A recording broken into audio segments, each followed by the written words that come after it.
Ei! Ó, Estamos chegou ao a vivo! mineira é pontual, sou. Ó, Ô, botei para você, ó, com nós dois. ô Ouve 25 só. demorado, né? Então, Sandra, eu estou conversando aqui, gente querida que nos acompanha, que nos dão a honra da presença. Eu estou conversando, recebendo Sandra Maurani. A Sandra é consteladora familiar, é contadora de história, gente, é mineira, nem eu, né? Mas é mineira dessas assim boa. E tem mineira aqui na nossa live, hein? Né, Lavínia, né, Adriane? Isso aí. Então, Sandra, muito bem-vinda para esse papo. Obrigada. Agradeço a você mais uma vez pela gentileza de ter aceitado participar desse momento, onde nós vamos poder conversar um pouco. Eu vou poder lhe perguntar sobre essa história toda dos contos tradicionais populares, das constelações. Então, bem-vinda. Obrigada, meu amor. Eu que agradeço o convite. Eu fiquei super feliz mesmo quando você me convidou. E eu falei, nossa, vai ser um prazer. Então, pessoal, a Sandra, eu até brinquei com ela no dia assim, é a minha mais nova melhor amiga. Porque eu conheci Sandra recentemente. E foi através de uma amiga querida, Turina. Eu não vi se Turina já está por aí. E Tá, já tá, ela entrou. assim foi encantamento à primeira vista, né? Porque comecei a ouvir você, Sandra, e rapidamente me interessei pela sua abordagem em relação à questão dos contos tradicionais e a maneira como você apresenta de uma forma bastante simples. E um detalhe, o seu senso de humor, o seu bom humor, que é muito cativante. Então, Obrigada. como eu estou nessa perspectiva de aprendizado, né? A gente está sempre aprendendo e querendo saber mais. Por essa razão, eu lhe convidei e eu espero que a gente possa, nesses breves momentos, né? E junto com a participação das pessoas que chegaram, a Turina já está por aí, ter um dedinho de prosa muito bom. Eu levei um tempo pensando assim, como é que eu vou encaminhar essa conversa? Aí escrevi. Está tudo escrito aqui. E aí algo me diz assim, Ângelo, deixa quieto. Pensar demais, ainda mais no contexto de constelação, deixa o campo falar, né? E aí eu quero te perguntar primeiramente uma coisa, assim, se você tem uma história dessas que acompanha a gente desde criança, você tem uma história dessas? Qual é a história que te acompanha dessas que você ouviu? E quem contava a história para você? Vou começar por aí. Eu não fui uma criança de ouvir muitos contos. Eu ouvia muitas histórias de vida. Porque em Uberaba a gente brincava na rua. E as mulheres sentavam nas calçadas, né, para papear, para jogar conversa fora. E chegava um momento que eu cansava de brincar, e minha mãe tem uma risada muito gostosa, né? A minha risada é muito parecida com a dela. Eu acho a dela mais gostosa. Aí, quando eu escutava ela rindo demais, aquilo me chamava atenção. Então, eu parava de brincar e sentava com elas. Eu me lembro que eu tive uma amiga, que a mãe dela, a dona Marlene, nós somos amigas até hoje, eu e essa menina, nós somos amigas de infância. Eu fui madrinha de casamento dela, pra você ter uma ideia. Eu me lembro que a mãe dela, quando eu tinha uns 9 anos, começou a contar mais contos tradicionais. Ela me contava histórias sobre lobisomem, sobre a mula sem cabeça. Mas foi o máximo que eu escutei, assim, lobisomem, mula sem cabeça e saci pererê. Foi o máximo que eu escutei. São os nossos contos Sim. mais tradicionais, né? Aqui no Brasil, mais conhecidos. Eu me lembro que ela trazia essas histórias para mais próximo da gente. Então, por exemplo, a gente tinha uma vizinha que essa vizinha teve um noivo e um dia de lua cheia, o noivo foi visitá-la e antes da lua começar a surgir, ele queria ir embora. Só que aí a família foi segurando e ele se transformou em lobisomem ali na rua. Essa vizinha morava 2 casas da minha, assim, sabe?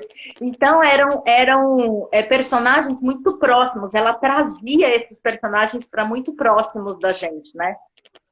E eu me lembro também uma vez que ela contou sobre a mula sem cabeça, que a mula sem cabeça, uma vez por ano, descia a rua que cruzava a nossa. E ela fazia isso de madrugada. Então, se a gente ficasse acordado, eu não me lembro qual dia que era do ano, mas se a gente ficasse acordado, a gente escutava o trote da mula sem cabeça descendo a rua. Vai se eu e essa amiga minha, nós não ficamos acordados a noite inteira para ver o raio da mula sem cabeça descer. E, Ângelo, não é que a gente escutou? A gente escutou o trote do cavalo e a gente queria olhar pela janela, só que ela tinha falado assim pra gente, ó, se a mula sem cabeça perceber que vocês viram ela, ela vai vir para buscar vocês. E quem disse que nós tivemos coragem de olhar pela janela? A gente acordou a casa inteira. 2 horas da manhã, saímos gritando. Quando a gente escutou os trotes do cavalo, saímos gritando, acordando a casa inteira. Então, esses foram os contos lúdicos que permearam a minha infância, mas são só esses. Eu tive acesso aos contos mesmo mais tardamente, sabe? A sua grande quantidade, né? Mais tardamente. E esse acesso veio o quê? Via cotatória mesmo, leitura? Já era num campo mais profissional, é isso? Foi por meio da leitura e foi quando eu dava aula de teatro para crianças. Eu comecei a dar aula de teatro para criança de 7 a 14 anos. E assim que eu iniciei a aula, as crianças eram muito agressivas, de se bater o tempo inteiro. Então, eu mais separava a briga do que conseguia dar aula de teatro. E aí eu falei, gente, eu preciso fazer alguma coisa, né?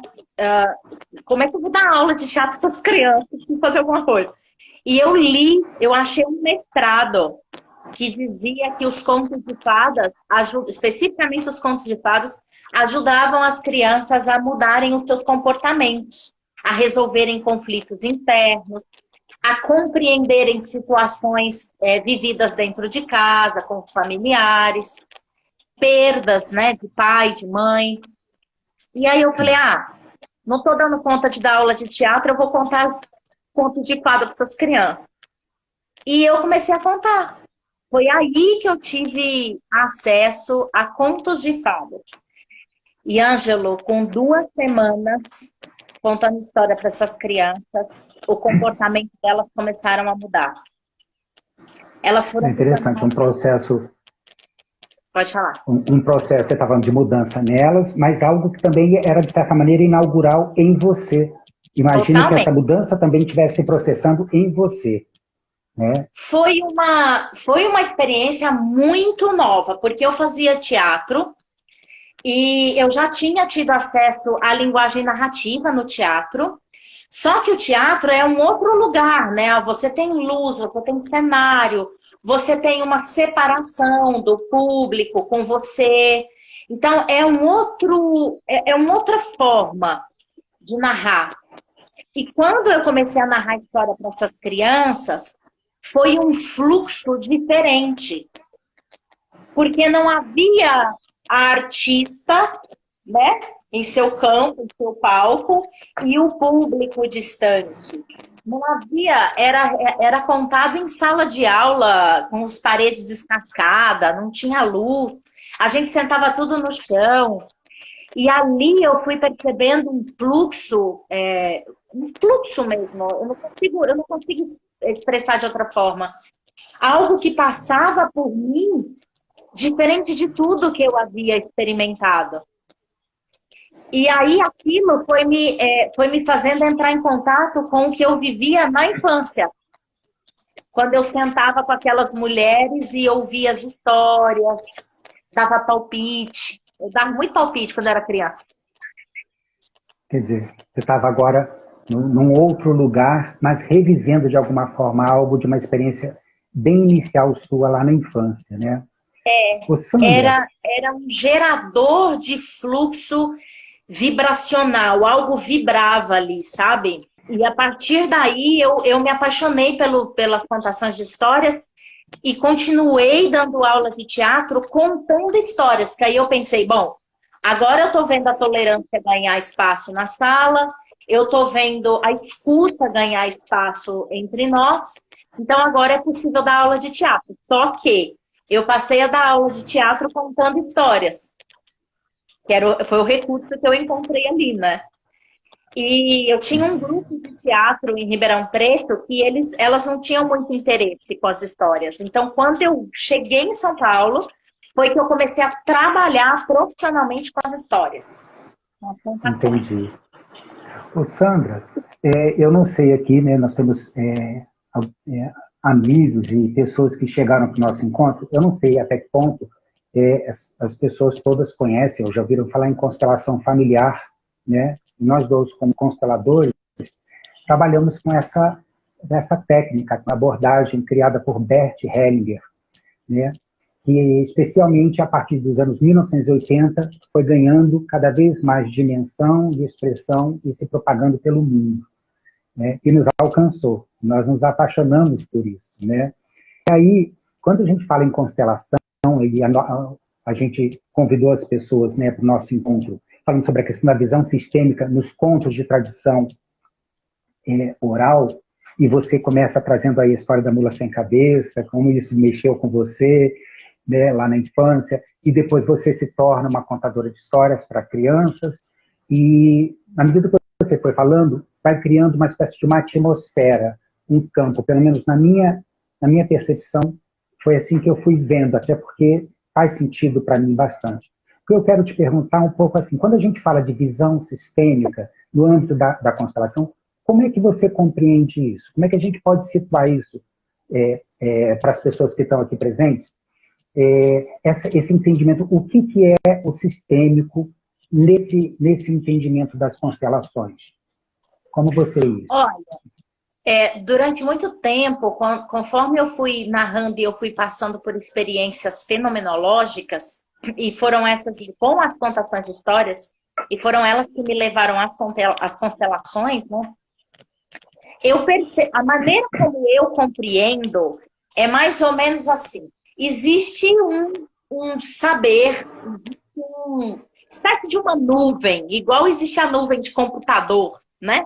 Sim, a gente joga os arquivos para essa nuvem de computador. Assim como existe o inconsciente coletivo, que o Jung trouxe para nós de forma muito bela, né? Então, toda a nossa experiência, tudo que nós vivenciamos e tudo que os nossos familiares, os nossos antepassados vivenciaram, vivem em nós, nas nossas células, como memórias. E isso acaba... A gente... É tão engraçado, né? Porque... Como é que explica a fenomenologia, né? Não sei como. Mas a maneira como eu enxergo existe essa nuvem onde tudo que nós vivenciamos, os nossos antepassados vivenciaram, estão lá, registrados. Está tudo lá. E nós somos meio que pendrives. E aí pluga... E a gente faz o download de alguns arquivos, não é? A sensação que eu tenho é essa. Assim. Quer dizer, quando eu estava numa boa imagem. Como representante... Oi? É uma boa imagem que você trouxe, essa ideia da nuvem e do pendrive. Né? E a senha? Quem dá a senha é quem vem para ser constelado, né? Que nos dá acesso, Você falou da fenomenologia, eu anotei aqui, só fazer ele fala de um método, né, que a gente trocou alguma figurinha, né, com base no livro do Jacob Schneider e da Brigitte Gross. Esse livro aqui, deixa eu mostrar rapidamente. Que bom que eu sei. É o título do livro, né, que fala da visão sistêmica nos contos de fadas. Mas a gente não está restringindo a contos de fadas, falando de contos de tradição oral. Não é isso? Isso. Ô, Sandra, eu estava pegando a questão da fenomenologia, né, que eles conceitam como uma espécie de um método filosófico e espiritual. É o que está nesse livro do Schneider. Isso é interessante, né? Porque, em síntese, de uma forma bastante simples, assim, é aquilo que emerge enquanto verdade, do encontro. É o que emerge. né? O que se revela, o que se mostra, né? E diferentemente da ciência, que tem que comprovar, que tem que medir, enfim, essas coisas, do método mais cartesiano, assim, essa perspectiva da fenomenologia, ela trabalha mais com uma ideia de diferentes pontos de vista. Eu queria falar obrigado. Sobre isso, porque os contos de fadas são contos de tradição oral. O que aconteceu foi porque alguns escritores começaram a publicar os contos de fadas. E aí eles ficaram mais em evidência. Sim. Nossa, tá dando um eco danado. E aí eles ficaram mais em evidências. O que acontece é que todos os contos de tradição oral, e principalmente os contos de fadas, eles trazem componentes do universo adulto, conflitos, situações de vida do universo adulto.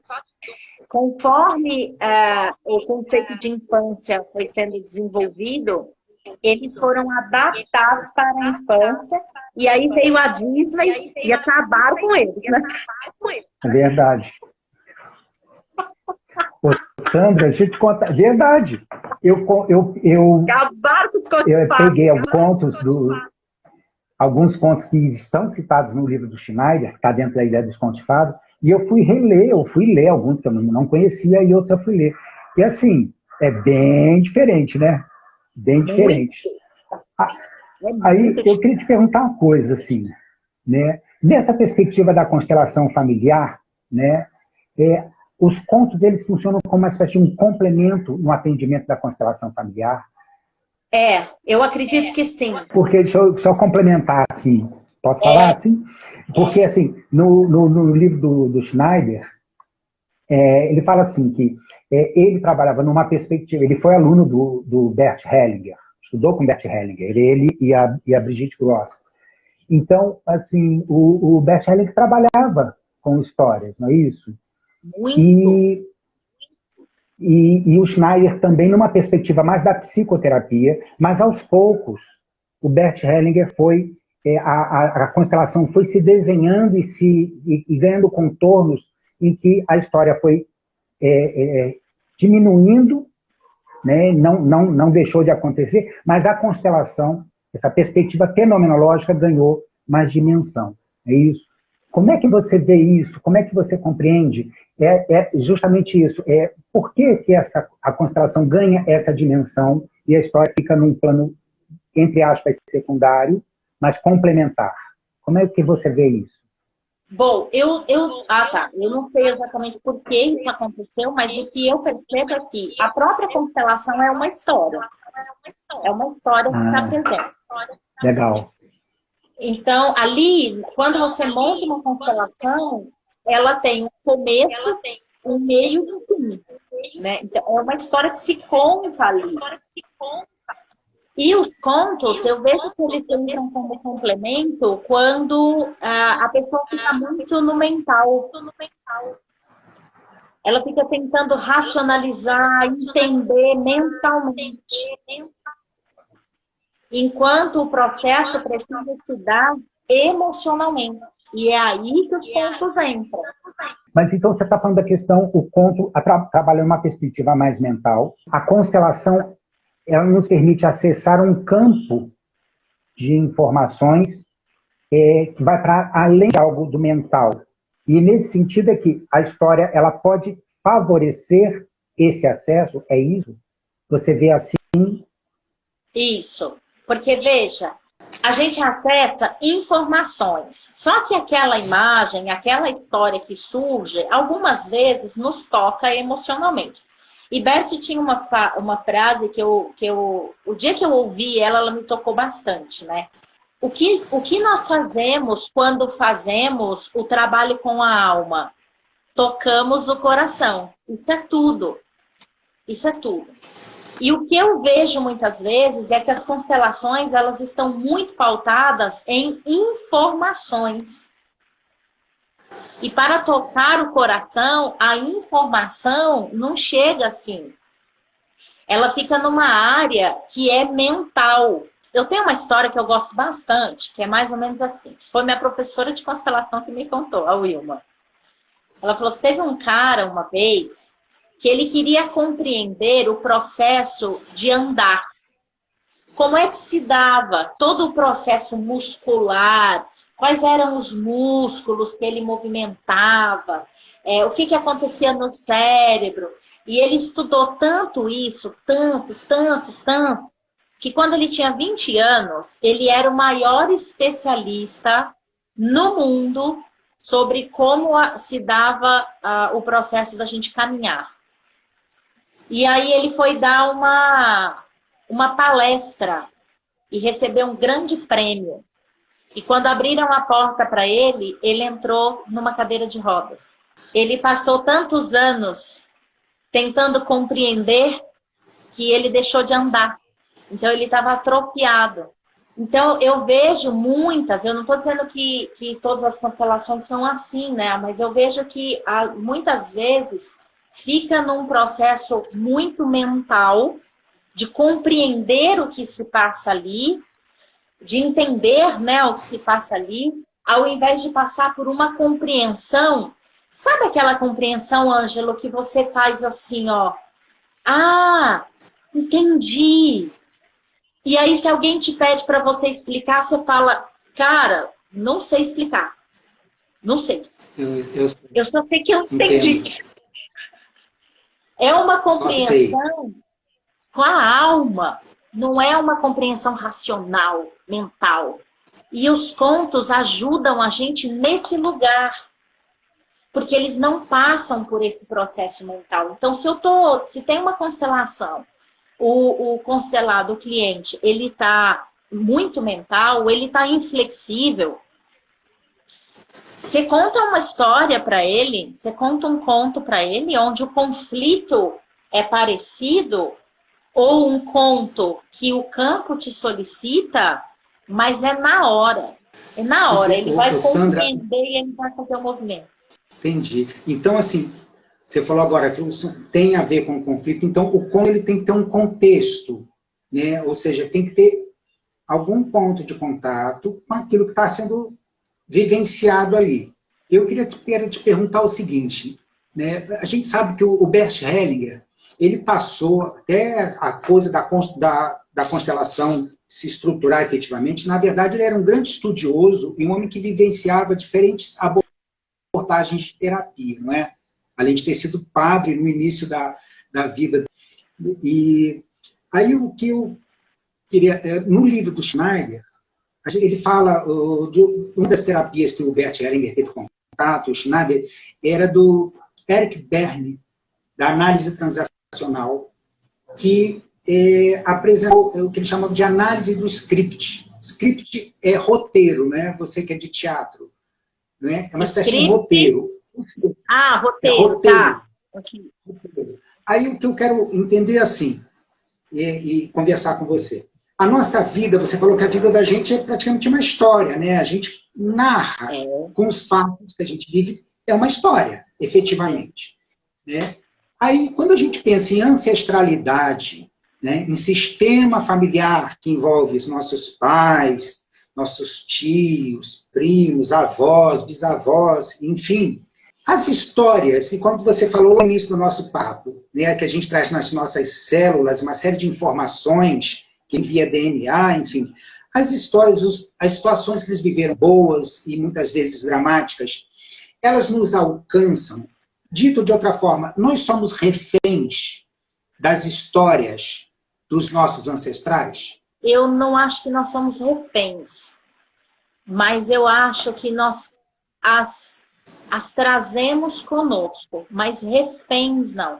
Eu acho que a gente se torna refém quando a gente quer assumir essas histórias como nossas, quando a gente assume essas dores, quando a gente assume, principalmente as dores, quando a gente toma partido.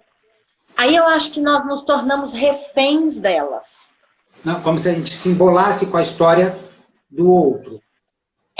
Porque veja, a história que aconteceu, que nos trouxe até aqui, elas deveriam, na verdade, nos servir como aprendizagem. Tem uma coisa que eu falo muito, assim, minha mãe teve um destino muito pesado demais da conta. Uma vez eu falei para ela, eu falei, mãe, eu tenho vontade de sentar e escrever a história da senhora para escrever um livro, porque parece filme, de tão pesado que foi a história dela. Durante muito tempo eu abracei essa história, né? Abracei a dor dela e tal.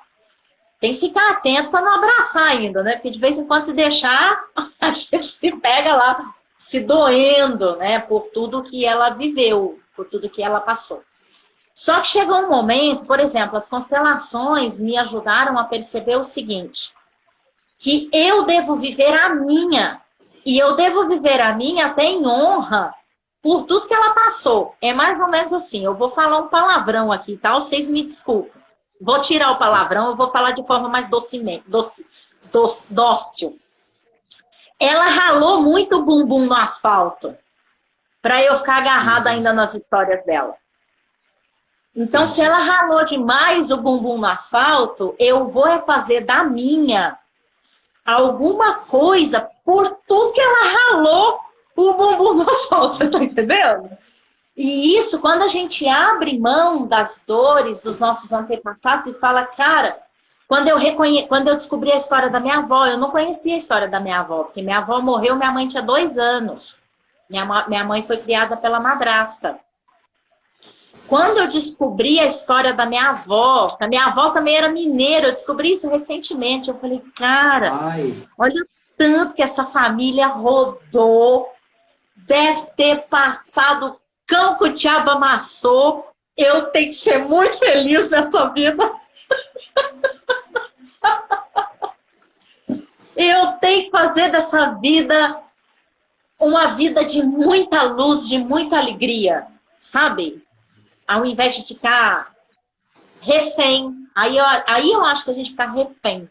Mas os nossos antepassados não esperam da gente nada além de que sigamos a vida, sigamos esse fluxo de vida.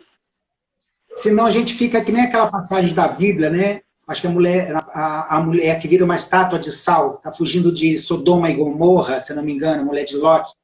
E a condição para salvar é não olhar para trás. Né? E ela olha para trás, curiosa, e vira uma estátua de sal. Faz sentido essa analogia? E isso como é que a gente agarra nessas histórias, Sandra? Porque, assim, a gente que atende em constelação, né, eu estou te perguntando assim, de uma forma bem básica, né, mas, na verdade, assim, a gente sabe que muitos dos nossos processos, né, o nosso inconsciente, ele é muito grande. E nós seguimos uma espécie de um script, um roteiro. Pelo menos é o que o Schneider traz no livro, citando Bert Hellinger, que existe uma espécie de um pré-roteiro. Aí eu te pergunto assim, esse roteiro que vem com toda a sorte, né, de, como a gente estava falando assim, de conquistas, de alegrias e também de dores, de dramas e traumas, esse roteiro, ou seja, essa herança que segue, ela é determinista ou a gente tem a possibilidade de ressignificar isso que a gente não tem consciência e ir adiante? Como é que você entende isso? Eu acho que a gente tem uma parcela mais pequena. E como que o conto pode entrar interferindo nessa ressignificação? Boa pergunta, adorei. Eu acho que a gente tem uma parcela, a gente não tem controle absoluto de ressignificação e de mudar o roteiro. Porque, veja, nós, querendo ou não, nós estamos em rede. Em rede no sentido de estar tudo interligado, né? Sim. E já tem provas científicas que demonstram isso, né? Que nós estamos interligados. Então, eu acho que 100%, cara, não. E também eu acho que vai ser uma perda de tempo a gente ficar, um desgaste total e uma perda na vida, na verdade, ficar tentando mudar o roteiro que veio junto com a nossa vida, né? Porque esse roteiro é o que nos trouxe a vida. Então, Que bênção que esse roteiro foi assim, senão a gente não estaria aqui. Mas a gente tem uma parcela pequenininha assim. Quando se trata daquilo que nós podemos fazer, dentro dos nossos limites, é responsabilidade nossa. Então, eu vou dar um exemplo simples. Eu vou num restaurante. Aí eu peço um bife mal passado. Ó, bem passado. Tipo, eu peço um bife bem passadinho. Aí o chefe da cozinha acha que bife bem passado não é o bife que tem que ser. Então ele me manda um bife mal passado. Aí eu te pergunto, se ele está fazendo a minha comida, o contexto dele, tudo que ele aprendeu, ele compreende que o bife, o bom bife de um chefe de cozinha precisa ser mal passado, adianta eu ir lá brigar com ele? Não adianta. O máximo que eu vou ganhar vai ser um cuspe no bife.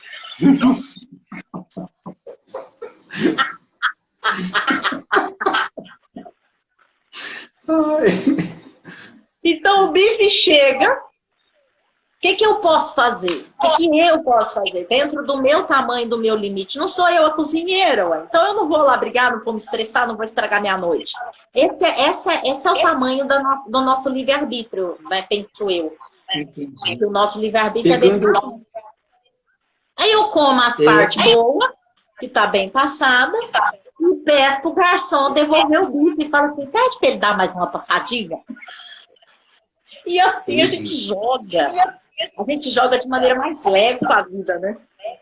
Isso me faz lembrar, você falando assim, as ideias de consciência, né, que o Bert Hellinger, como filósofo que era, pedagogo, enfim, ele traz as ideias de consciência, né, Sandra? E também as leis, as ordens do amor, né, os princípios de pertencimento, de hierarquia e de equilíbrio, né? Quer dizer, essa ideia de pertencimento ao nosso sistema, na verdade, é dentro de certos... Tem parâmetros que regulam isso. É isso que você está me dizendo com a ideia do bife também. Quer dizer, eu posso mudar algumas coisas que eu tenho acesso, de alguma forma, eu vou trazendo a consciência, mas outras tantas eu não consigo, por ser tamanha que esse rio me joga para frente, quer eu queira, quer não. É mais ou menos isso? Aí o que eu faço? Tem coisa que você não tem controle. Tem uma passagem do... Eu não sei se você já leu os livros do Castanheda. Não. Eu acho super interessante. Assim, o livro mais famoso do Castanheda, que ficou famoso aqui no Brasil, para mim, no meu ponto de vista, é o pior. Que é A Erva do Diabo. Acho que é a Erva do Diabo que chama. Que é a passagem que ele faz quando ele está no processo de aprendizagem de ser feiticeiro, né? Ele passa pelo uso do peiote, que é uma planta sagrada. E foi o livro que mais ficou famoso aqui no Brasil e, no meu ponto de vista, é o pior deles, porque ele faz um diário, na verdade, que deu vários livros e você compreende todo o processo quando você lê todos. Quando você lê só A Erva do Diabo, uma bobagem. E ainda botaram esse nome horroroso, né? Erva do Diabo. O livro é interessantíssimo. E existe uma passagem, eu já li quase todos, existe uma passagem que eu acho muito, muito, muito legal. O Dom Juan, que é o mestre do Castanheda, que é vamos chamar de mestre, que é o mestre do Castanheda, ele conta essa passagem para o Castanheda. Que quando ele estava com o seu mestre, eu não me lembro o nome dele agora, mas quando Dom Juan estava como aprendiz com seu mestre levava ele e mais 2 aprendizes à beira do rio, pedia para os aprendizes ficarem olhando para o rio, olhando, até eles verem alguma coisa. E os 2 outros aprendizes chegaram um momento que falavam assim, não, eu tô vendo. E Dom Juan não via nada. Aí Dom Juan falava assim, eu tô vendo nada. Rebelde, né? O Dom Juan era um aprendiz rebelde. Até que um dia, o mestre de Dom Juan não sabia nadar. E aí um dia o mestre de Dom Juan falou assim, você não tá vendo, não? Então peraí que você vai ver. E meteu o pé na bunda de Dom Juan e jogou Dom Juan lá no meio do rio. E aí, meu bem, o Dom Juan conta no livro como é que foi para ele o desespero, né? Que ele afundava e tentava voltar e afundava, engolindo água, e o rio levando ele até... E ele tentando controlar, olha que legal isso. Ele tentava controlar, porque ele queria subir, né? Ele não queria morrer. Até que chegou um momento que ele falou, quer saber? Vou largar. E ele se deixou levar pelo rio. Quando ele se deixou levar, ele boia. E só quando ele boia é que ele consegue ver exatamente onde ele está. E aí ele consegue, aos poucos, devagar, tomar pequenas decisões. Como, por exemplo, onde que eu estou no rio? O rio está levando ele embora. Ah, ali tem um galho, então ele consegue ver com mais facilidade. Então ele fala, ali tem um galho. E aí ele começa a jogar o corpo dele um pouco mais para o lado esquerdo, para ele se agarrar no galho. E aí ele consegue se salvar. Enquanto ele estava na luta, tentando controlar, ele estava se afogando, morrendo. Na hora que ele abre mão do controle, que ele se larga, que ele se deixa levar, aí ele consegue boiar e se salvar. E aí ele conta todo o processo que aconteceu com ele depois disso, porque ele fica uma semana na mata, sozinho, completamente sozinho na mata. E ele passa por uma transformação nesse momento, né? Até que ele encontra seu mestre, depois de uma semana. Eu acho essa passagem muito interessante, porque eu acho que a nossa vida é meio assim, sabe? Quando a gente quer controlar demais, como eu quis controlar os contos, por exemplo, de saber qual é o conto que tinha para tal história. Não, essa história, esse conto trabalha tal conflito, não sei o quê. Enquanto eu fiquei nesse controle, eu não obtive o resultado. Quando eu comecei a viver essas experiências, né, de chegar no grupo e uma história surgir na minha cabeça, e eu falar assim, não, mas não é essa história que eu preparei, tal, eu comecei a querer viver isso em todas as vezes que eu ia contar a história. E aí chegou um momento que eu falava assim para os meus clientes, né? Eu posso contar a história que eu achar que eu devo na hora? Aí os clientes que já confiavam em mim, que já conheciam meu trabalho, falavam, pode, Sandrine. Não se preocupa com isso não, porque eu conto isso porque aqui no Brasil os contratantes contratam a história. Ele não contrata o contador de história. Ele contrata a história. Então, os clientes que já tinham confiança em mim, eu fui abrindo campo, né? E aí eu fui falando, posso contar qualquer história? Pode contar qualquer história. E aí, Ângelo, eu ia para as contações de histórias com aquela expectativa de que quando eu chegasse lá, o conto ia surgir, sabe? E que eu ia causar um movimento ali. E não surgia nada. Não acontecia nada. E aí eu falei, mas que raio de negócio é esse? Eu quero saber o que acontece, que eu quero proporcionar essas transformações para todo mundo, que eu contar história, blá, blá, blá, blá, blá. E foi aí que depois de muito tempo que eu descobri, e principalmente fazendo as constelações, que eu descobri que não adianta a gente fazer isso, que quanto mais a gente tem a expectativa, a intenção, menos a coisa acontece, né? Então, e aí como é que você faz, assim, necessariamente, uma pergunta, toda constelação conhece alguma história? Suponho que não, né? Não, né? Não é uma mágica que você faça, assim, tem um repertório aqui, constelação meio que pede, né? Como numa frase, isso que eu quero te perguntar. Por exemplo, a gente usa as chamadas frases de força, ou frases de solução, ganham esses nomes, né? Quando propõem que à medida que a gente vai encontrando o emaranhamento, ou seja, aquilo que é o nó da questão ali, propõe algumas falas e a gente vê que isso move o campo. Tá? As histórias têm essa função também, Sandra? Elas provocam esse movimento?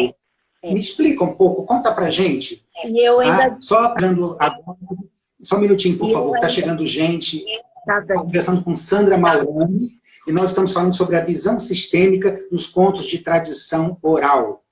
E aí, Sandra, conte aí pra gente. Os contos têm, sim, essa função, a mesma função das frases de solução. E eu ainda te digo mais. Os contos dá uma âncora para o constelado que as frases de soluções não dão. Como assim? O conto, quando ele é bem narrado, porque, veja, uma coisa precisa ficar clara. O valor real do conto não está no conto em si, mas no uso que fazemos dele. No que acontece quando nós entramos em contato e nos relacionamos com o conto. Porque o conto, ele não é estático, ele é vivo. O conto, Ângelo, a gente pode dizer que ele é um campo também. Quem garante que aquela história não aconteceu? Os contos de tradição oral, eles não têm origem, não têm data. Ele é uma propriedade de todos os povos. Todos os povos. Então, vamos pegar, por exemplo, a história da Cinderela, que é uma história que todo mundo conhece. Quem garante que aquela história da Cinderela realmente não aconteceu com alguém? E o fato de ter acontecido com alguém se tornou um conto. Então, os contos, nós podemos dizer que os contos também é um campo. É um campo que a gente acessa. É óbvio que, se você tiver repertório, por mais que o conto não seja solicitado durante uma... Porque os contos serão solicitados conforme o seu conhecimento. A não ser que você tenha a habilidade que Bert Hellinger desenvolveu com os Zulus, de criar contos, né? Ele era bom nisso, né? Ele era. Mas aí eu acho que precisa de um pouquinho de estrada. Você precisa aprender a contar primeiro. Por conta disso, porque o valor real do conto não está no conto em si, mas no uso que a gente faz dele, na maneira como nos relacionamos com ele, na maneira como narramos esse conto, passamos ele adiante. Então os contos, ele vai falar diretamente com o nosso coração, porque ele se passa num lugar que é não lugar, né? Que é atemporal, não lugar. E é uma linguagem que o nosso cérebro reconhece. E aí o que eu falei da âncora é o seguinte: quando a gente narra uma história, o escutador se projeta para dentro da história. Sabe quando você entra em estado de transe, que seu olho para, assim, que você fica sem piscar e você se deixa levar? É isso. E quando a gente escuta uma história e se deixa levar por ela, e o contador é bom, né, para fazer isso, ele tem habilidade para fazer isso, a gente cria uma memória, porque a gente vai visualizando aquelas imagens que estão sendo narradas para nós. E esta memória é que serve de âncora. As frases de soluções, como elas são quase que informações, nós esquecemos dela. Sim. E como o processo de estar na postura e sair da postura, ele é 24 horas por dia, né? Porque a gente sai e entra na postura o tempo inteiro. Os contos, como ele cria uma memória, quando a gente sai da postura, ele nos relembra que a gente precisa voltar para cá. Ô, Sandra, te contar uma coisa para você. Coisa assim, bem mineira. Fui eu fazer um trabalho com Marianne Franken, alemã, amiga do Bert Hellinger. Eu estava lá. Ela veio fazer aqui no Rio de Janeiro, em 2019. Foi onde eu conheci Turina. E ela fez uma constelação comigo. E logo no início, eu era o único homem do grupo, assim, vou constelar esse rapaz aí. Aí, ela, em alemão, e tinha a tradutora. Ela contou um conto. Mas, olha, essa memória ficou perdida lá dentro de mim. Não lembro de nada. Absolutamente nada. Aí, eu queria lembrar. Mas, assim, foi tudo tão intenso, mas a primeira coisa, ela me olhou, né? A gente sente que tem algo diferente e ela trouxe um pequeno conto. E é isso que eu quero te perguntar, assim, antes de fazer a pergunta da Betina, que está aqui Foi te aguardando traduzido? também. Foi, mas eu não lembro, ué. Não lembro. E aí, isso. A tradução atrapalha pra caramba. Mas a tradutora era muito boa, consteladora também, mas muito boa. Mas assim, é como se tem uma voz e tem uma segunda voz.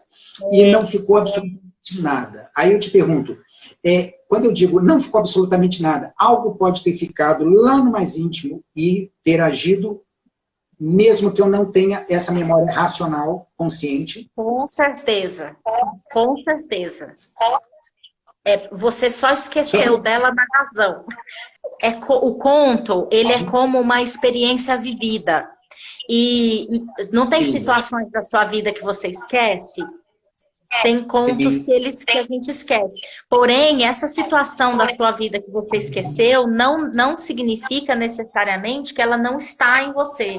Que ela não possa ter te dado algum trauma, que ela não possa ter causado algo no seu emocional. E mesmo que você não lembre dela. Mas ela está lá, no seu inconsciente. E os contos fazem isso. Mesmo que nós não lembramos dele, ele está lá. Só que tem um detalhe, Ângelo. Quando eu falei a respeito da tradução.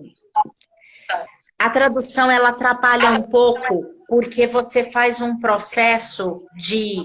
Você não entra no conto. Você não se projeta totalmente no conto. Porque há a pausa, né? Então, a hora que você está ouvindo a voz da mulher... eu te juro uma coisa. Eu acho mais vantajoso você ouvir o conto sem a tradução na hora. Você ouve o conto na língua estrangeira e depois a pessoa vai e te conta a história na sua língua. Alguma coisa se perde. Entendo. Porque esse processo só acontece se você, como escutador, se projetar para dentro da história. É um processo de hipnose mesmo que ocorre quando a gente ouve uma história. Lá eu acho que eu não me projetei, não, apesar da constelação ter sido muito intensa, mas a história não ficou, pelo menos conscientemente não ficou, eu não me lembro absolutamente nada. Tem uma pergunta da Betina. Mas você sentiu que depois da narração dela houve alguma movimentação? De imediato, não. Mas eu fui... A narração foi a primeira coisa. Aí ela conversou um pouco comigo e eu fui para a constelação. E a constelação foi bem intensa. Tá? Então ela te contou um conto só para te preparar mesmo. Sim. Só para preparar, só para adormecer seu racional e você entrar ali racionalmente no campo. Olha, Sandra, a gente já está com 1h07 de live. Então, pessoal, nós não estamos muito mais não, né? Porque, se Deus quiser e Sandra permitir, nós teremos outros encontros futuros e vai ser sempre um prazer. Mas antes, com certeza. Aproveito então para comentários e para perguntas, ainda tá, não vou encerrar imediatamente não, mas quem desejar faça perguntas, claro. E tem uma pergunta da Betina, Sandra, para você. Betina é minha filha. E ela pergunta assim, Sandra, quando você começou a fazer leituras sistêmicas dos contos? Quando é que essa perspectiva sistêmica foi te pegando? Isso foi ao acaso. Não foi algo que eu busquei, não foi algo que eu percebi. Quando o conto era me solicitado, eu nem conhecia a constelação sistêmica, eu nem sabia que negócio era esse. Eu ia contar histórias, o conto era solicitado, o conto vinha na minha cabeça e ficava, conta esse, conta esse, conta esse, conta esse. Quando eu contava, transformações aconteciam. E isso foi me deixando chocada. Aí eu falei com o meu professor virou para mim e falou assim, você quer... Porque eu queria escrever sobre isso, né? Aí ele falou assim, você quer estudar fenomenologia? Não vai rolar. Eu falei, vai. Eu quero entender, ué, como é que isso funciona. Eu quero saber por que que isso se dá desse jeito. E aí eu entrei no processo de controle, né? Porque todo lugar, aquilo que eu contei, todo lugar que eu ia, eu queria que acontecesse a mesma parada, né? Aí minha amiga falou das constelações, eu comecei a frequentar as constelações, continuei sem entender nada. Eu falei, que negócio doido é esse? E eu sempre trabalhava como representante, sempre. Eu adorava, mas eu não entendia porra nenhuma do que acontecia ali. Aí eu falei, quer saber, eu vou fazer um curso. O que acontece, Betina? Todo conto tem um conflito. Ou é um conflito do personagem principal, ou é um conflito... São 3 tipos de conflitos. É o conflito interno, o conflito externo relacional, quando ele se dá a partir da relação com o outro, e o conflito do meio ambiente, que é o conflito contextual. Então, são esses 3 tipos de conflitos. Se eu estou com um cliente ali e eu vejo que ele tem um conflito interno, se algum conto é me solicitado, aí eu não questiono. Se o conto é solicitado, eu não questiono. Se o conflito é o mesmo, se vai ajudar ou não vai, eu não penso nisso. O conto foi solicitado, eu narro. Porque ele não tem que fazer sentido para mim.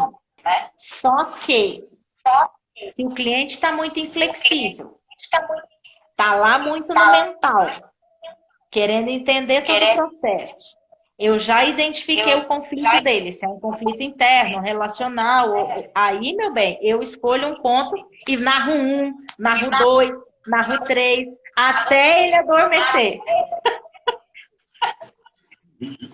Aí, quando o mental dele adormece, aí ele se abre para o emocional. Aí a coisa se dá. E mesmo que se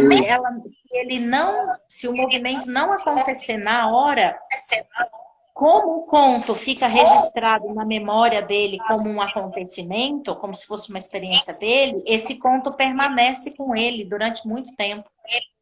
Assim como a imagem que Bert Hellinger falava, lembra, Ângela? Bert Hellinger falava da imagem da constelação, né? Que ela entra dentro de nós como uma gravidez, como uma gestação. E ela vai ganhando vida, vai crescendo dentro de nós. O conto é assim, ele vai ganhando vida, ele vai crescendo dentro de nós. Ele gera, então, imagens dentro da gente, ele ajuda essa produção de imagem, que vem a narrativa, né? Você está ouvindo, e a gente vai, como você disse, em algum momento, de alguma forma, às vezes a gente sente isso, é como se a gente entrasse na história. Pelo menos comigo, muitas vezes acontece, às vezes não tá aqui no mental. Eu estou quase que vivendo, é sensorial, e é uma experiência muito incrível. Algumas leituras, né, e algumas histórias que a gente ouve, narrativas orais mesmo, elas têm são muito potentes nesse sentido. E depende, sim, me parece, do enredo, né? Mas também de quem nos apresenta, no caso do contador de histórias. É um processo, eu acho muito interessante, porque assim, a gente parece uma coisa mágica, né? E tem mesmo esse lugar mágico, mas é químico. Quando a gente escuta uma história, há produções químicas, hormonais no nosso corpo. Então, existem 3 tipos de atenção. A psicologia fala que são 4, mas o estudo que eu fiz, eu dei de frente, que não são as atenções que a psicologia traz. Mas eu fiz um estudo e o nosso cérebro, ele tem 3 tipos de atenção. A atenção concentrada, que é quando o assunto me interessa, eu tenho interesse pelo assunto, então eu me concentro no assunto. Porém, eu ainda posso olhar para outras coisas, mexer na minha bolsa, olhar aqui no computador, mas eu estou escutando, porque o assunto me interessa. Existe a atenção periférica, que é quando o assunto não me interessa, Mas eu tô lá escutando. Aí de vez em quando eu mexo no computador, eu paro de ouvir aqui, aí eu falo, deixa eu ouvir mais um pouquinho aqui. Mas é porque o assunto não me interessa. E existe uma atenção chamada atenção projetiva. A atenção projetiva, somente as histórias conseguem fazer. É o filme, por exemplo, quando você está assistindo um filme, novela, tudo que tem histórias, tudo que tem uma narrativa, que conta uma história. Que é quando você veste o calçado do personagem. Aí você sente a dor do personagem. Tem filme que você está assistindo, você não fica com raiva, você sente aquilo. E aí há liberações químicas mesmo. E isso o nosso cérebro entende que é para o nosso cérebro, para o nosso corpo, é como se nós estivéssemos vivenciando de fato aquela experiência. Porque o nosso cérebro não sabe que aquilo é um processo imaginativo. Essa que a gente chama de experiência do campo, então, no caso da constelação, tem algo que passa por essa química, por essa transformação. Por isso que quando a gente está só como representante, a gente já tira alguma coisa para nós. Porque a gente acessa emoções que aquilo, a gente acessa aquela história e vivencia. Quando a gente chora, está tendo reações químicas no nosso cérebro, para a gente chorar, para a gente sorrir, para a gente sentir raiva. Dor, pomada, alegria, a gente vai experimentando isso tudo. Se dá onde, gente? Né? Sandra, deixa eu perguntar mais uma coisa para você, e eu queria que você falasse do teu curso. Você dá um curso, não é isso? Para consteladores e contador de história. Mas eu queria te perguntar o seguinte, talvez sendo um pouco redundante, mas voltando assim, essa questão do conto, como eu tinha falado, relacionando com as frases de solução, as frases sistêmicas, o conto, ele nos permite, ou permite quem está vivenciando, né, a experiência da constelação, processos de desidentificação, muitas vezes com o ancestral, com uma história que está colada, agarrada nele, ele cair em si, ou seja, trazer à consciência, né, uma condição que ele está assumindo, ferindo aquelas leis. É assim que acontece, que você vê, que você percebe? É assim mesmo. As frases sistêmicas, as frases de soluções, elas são impactantes porque ela traz consciência, né? Para aquilo que nós não estamos conseguindo ver. E aí, quando a gente se dá de frente com ela, quando a gente dá de frente com ela, a gente fala, opa, e aquilo provoca um movimento em nós. O conto faz um processo um pouquinho diferente. Às vezes, o conto pode nos trazer esta consciência que as frases de soluções traz. Mas, às vezes, não. Então, não podemos contar com isso. Porém, independente de trazer a consciência ou não, o conto vai fazer o trabalho nesse campo emocional. Ele vai ajudar, ele vai trazer uma solução para o constelado. Porque os contos de produção oral, eles trazem caminhos de vida, eles trazem soluções, né? Então, ele vai trazer uma solução, mesmo que o constelado não traga aquilo para o consciente. E Sandra Maurani, que bom que tem você, né, trazendo essas informações tão preciosas, né, e expandindo cada vez mais para esse universo das constelações, para nós consteladores e para quem já está com a visão sistêmica, trazer a importância e a finalidade dos contos de tradição oral e a potência que eles têm nos processos de cura interior, de cura da alma, de expansão da consciência. Sandra, muito agradecida a você. Obrigada, Ângelo. Eu fiquei muito feliz com o seu convite, então eu te agradeço de fundo do coração. Esse papo gostoso. E com certeza vamos fazer mais e mais e mais, que foi muito gostoso. E a gente vai aprofundando cada vez mais. Obrigado mesmo. Uma ótima noite para você.